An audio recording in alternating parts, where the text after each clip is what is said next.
វាយកបក់ផាត់អង្សាតពពកចន្ទ្រាយាងមកបំភ្លឺផែនដីសន្សើមក៏ធ្លាក់ក្នុងពេលរាត្រី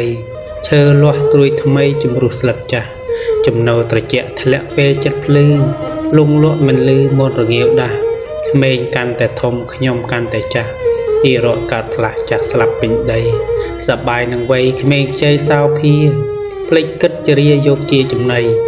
នឹងមានថ្ងៃមួយស្លាប់ចាប់ភពថ្មីបាបក្តីបុណ្យក្តីកម្មអ្នកចាត់ចែងពីតូចដល់ធំងុំដោយកង្វល់ក្នុងចិត្តឥតខ្វល់ភ្លើងឆេះឥតផ្សែងថាកូននៅតូចលំបាកខ្លួនឯងដល់ធំស្វះស្វែងជួយឯងវិញហើយសេចក្តីសង្ឃឹមបានត្រឹមខកចិត្តកូនខ្ញុំធំពិតធំឥតក៏ត្រើយធំលុបម៉ែឪក៏បាត់អស់ហើយអោម្ចាស់ថ្លៃហើយធំហួពឹងបាន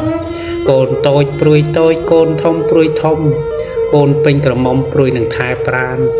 ឯកូនកំណោះសោះតែនឹងខានចូលផ្ទះស្មៅមានមានរឿងស្មើនោះក្រមុំលោលេងជាមួយកំឡោះ